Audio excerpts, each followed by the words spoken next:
Welcome to our channel test together. आज बड़ा ही भयंकर अंधेरा हो चुका है।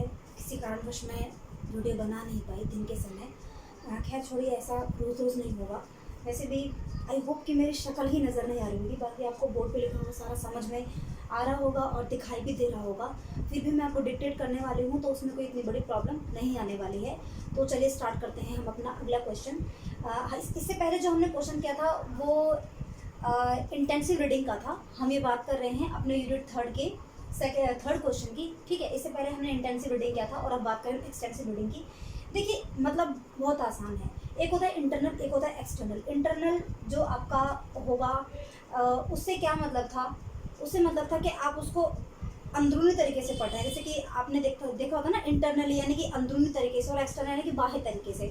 तो इंटरनली का मतलब क्या था कि आपने उसको अच्छे तरीके से उसका गूढ़ अध्ययन किया, बेसिकली उसके ग्रामेटिकल पोर्शन को, जो भी इसमें टॉपिक्स थे, जो भी उसके अंदर जो एक निचोड़ था उसको समझा, उसकी बारीकियों को समझा। लेकिन जब हम बात करते हैं एक्सटेंसिव लर्निंग की या फिर एक्सटेंसिव रीडिंग की, तो इसमें क्या होता है कि हम उसको पढ़ते तो हैं, उसको रीड तो करते हैं, बट हम उसका अध्ययन इस प्रकार नहीं करते, उसका स्टडी, उसका लर्निंग हम इस तरीके से नहीं करते जैसे कि हमने इंटेंसिव लर्निंग में किया था। ठीक है, तो चलिए मैं डिक्टेट करती हूँ और आप इसको लिखना। एंड यस, ये क्वेश्चन ज़रूर बन के आता है। ठीक है, और अगर आपने इसको समझ लिया तो then you can do it yourself. Okay, now let's start to write. हाँ, तो क्या है extensive reading mean a non detailed study of the text. यानी कि एक्सटेंसिव रीडिंग का मतलब है एक ऐसी रीडिंग जो कि नॉन डिटेल्ड टेक्स्ट को दिखाता है। ठीक है, it's just for read a lesson for its idea and information. इसमें जो रीड किया जाता है वो क्यों किया जाता है कि बेसिकली हमें उससे इंफॉर्मेशन मिल जाए। ठीक है, और हमें थोड़ा सा उसका आइडिया हो जाए। ठीक है, और हमारा इससे कोई मकसद नहीं होता। आगे क्या है, it's aim is not so much improve language. इससे जो हमारी लैंग्वेज होती है वो ज़्यादा इम्प्रूव नहीं होती। देखिए, इसको ऐसे समझिए कि अगर आप अपनी किसी छोटी क्लास की कोई बुक उठाते हैं, अपने छोटे भाई बहन की बुक उठाते हैं इंग्लिश की, ठीक है, तो आप उसको पढ़ भी लेंगे, समझ भी लेंगे आप, और उसको पढ़ने से क्या होगा कि आपकी जो रीडिंग स्किल है वो हाई हुई, आपने जो उसको पढ़ा उससे आपकी वोकैबुलरी हाई हुई। ठीक है, कहीं ना कहीं आपकी अंडरस्टैंडिंग भी बनी। लेकिन जितना इंपॉर्टेंस वो बुक आपके भाई बहन के लिए, उतना इंपॉर्टेंस वो आपके लिए नहीं रखती, क्योंकि उसको उसके अंदर जो क्वेश्चंस है उनको अटेम्प्ट करना है। ठीक है, लेकिन आपको नहीं करना। आपने सिर्फ क्या किया, बस उसका मज़ा लिया है। उसमें जो आपको अटेंशन पे करना था उससे तो आप बच गए। ठीक है, लेकिन ये हालत आपके खुद के सिलेबस के साथ होती है। ठीक है, तो आप अपने सिलेबस को कैसे पढ़ेंगे, आप उसको पढ़ेंगे इंटेंसिव रूप से। लेकिन जब आप किसी चीज़ को सिर्फ ऐसे ही, कोई कहानी पढ़ रहे हैं, कोई मैगजीन पढ़ रहे हैं, ठीक है, कोई नॉवल पढ़ रहे हैं, कोई स्टोरी पढ़ रहे हैं, कोई भी पढ़ रहे हैं, तो उसमें क्या होता है, ये आपका एक्सटेंसिव रीडिंग में चला जाता है। ठीक है, तो इसमें लैंग्वेज के ऊपर इतना इफेक्ट नहीं डाला जाता। ठीक है, आई होप यू अंडरस्टैंड। अब लिखेंगे इसके ऑब्जेक्टिव और एक्सटेंसिव रीडिंग के। इसके ऑब्जेक्टिव क्या है, इससे क्या होगा, एनरिच द स्टूडेंट नॉलेज, ये आपके नॉलेज को कहीं ना कहीं बढ़ाता है, सीधी सी बात है। और cultivating a taste of reading, ये कल्टिवेटिंग यानी कि ये इसको एक तरीके से इनहेंस करेगा, आपको बताएगा कि आप क्या पढ़ना चाहते हो। क्योंकि जब हम बात करते हैं एक्सटेंसिव रीडिंग की, तो हम उसी चीज़ को ही पढ़ना चाहते हैं जिसमें हमारा दिल लगे, हमारा मन लगे। ठीक है, आप अपनी कितनी बुक को इंटरेस्ट के साथ पढ़ते हैं, बहुत ही कम। ठीक है, लेकिन जब हम बात करते हैं एक्सटेंसिव रीडिंग की, तो हम उन्हीं बुक को उठा लेते हैं जो जिसमें हमारा इंटरेस्ट बना रहे। ठीक है, तो इससे आप अपने टेस्ट को जान पाते हैं कि आप पढ़ना क्या चाहते हैं, आपका कौन सी चीज़ों में पढ़ने में इंटरेस्ट है। और क्या है, enable the student to read with comprehension and speed, कि आपको वो कॉम्प्रिहेंशन पढ़ने में आपको ईजी आने लगेगा, और साथ ही साथ जो आपकी स्पीड है वो तो इनहेंस होगी ही। अब देखिए एडवांटेज ऑफ एक्सटेंसिव रीडिंग, यानी कि इसके फायदे क्या हैं। तो सिंपल सी बात है, it help in assimilation of ideas, कि ये आपको आइडिया जोड़ने में मदद करता है।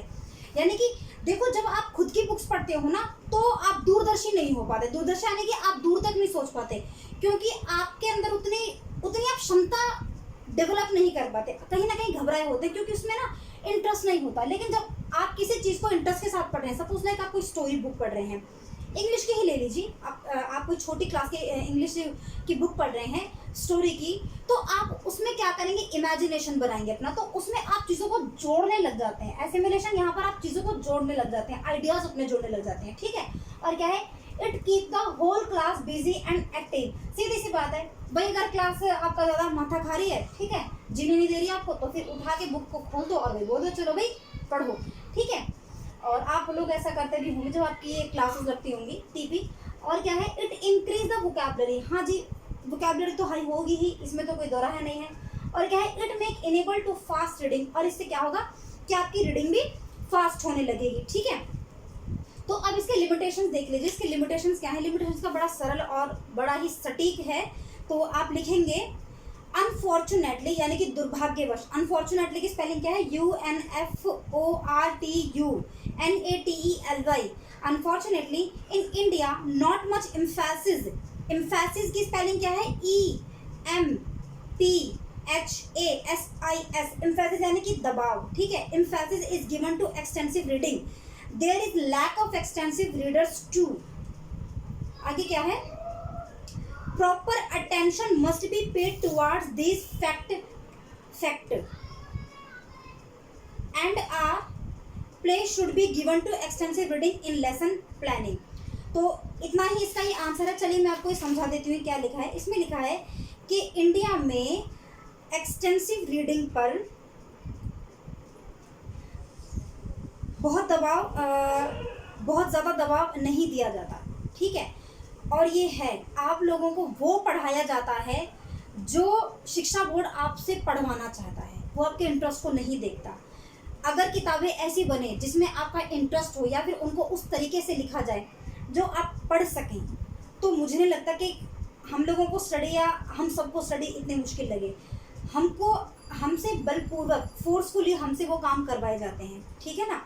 तो इंडिया में क्या है कि not much emphasis given to extensive reading, के इसमें जो एक्सटेंसिव रीडिंग है उस पर ज़्यादा दबाव नहीं दिया जाता। There is lack of extensive reading too, और जिस वजह से एक्सटेंसिव रीडिंग की बहुत कमी आ रही है। तो लोगों को एक तरीके से होता है ना कि फिर उससे चिढ़ होने लग जाती है जब आप इतना ज़्यादा देखते हैं कि किताबों में इतना भार है, क्योंकि आपने जो पढ़ कर के जो मनोरंजन हासिल होता है, जो एक एंजॉयमेंट की फीलिंग आती है, वो आपको दिलाई ही नहीं जा रही। तो हम होगा क्या कि हम उसे भागने लगेंगे। तो ये वही बात बोल रहा है, there is lack of extensive readers too, कि एक्सटेंसिव रीडिंग करने वाले बहुत ही कम हैं, ठीक है। Proper attention must be paid toward this factor, और इस पर प्रॉपर अटेंशन दिया जाना चाहिए, ठीक है।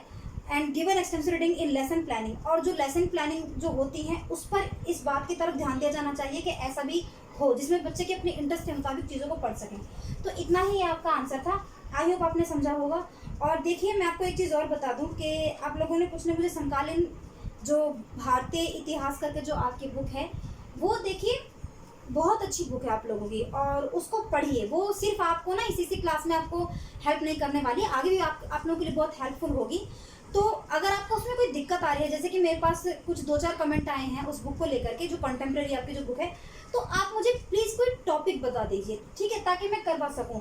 अदरवाइज अगर मैंने आपको इंपॉर्टेंट क्वेश्चन तो बता ही दिए हैं, तो फिर अगर मैं खुद से बताने लगूं तो बहुत कुछ ज़रूरी चीज़ें हैं वो निकल जाएंगी। जैसे कि अभी आप लोगों की अप्रोच है इंग्लिश को थोड़ा और पढ़ने के, साथ ही आप में से कुछ स्टूडेंट चाहते हैं कि जो बाल विकास है उसमें कुछ आपकी दिक्कतें हैं तो वो सॉल्व की जाएँ। तो कहीं ना कहीं फिर ये होगा कि कोई रह जाएगा और किसी का लगभग सभी रह जाएंगे, ठीक है। तो आप मुझे कोई टॉपिक सजेस्ट कर दीजिए, ठीक है, ताकि मैं आपको और आप सभी को समझा सकूं। तो ठीक है, मिलते हैं कल फिर एक नए टॉपिक के साथ। तब तक के लिए thank you, goodbye and take care.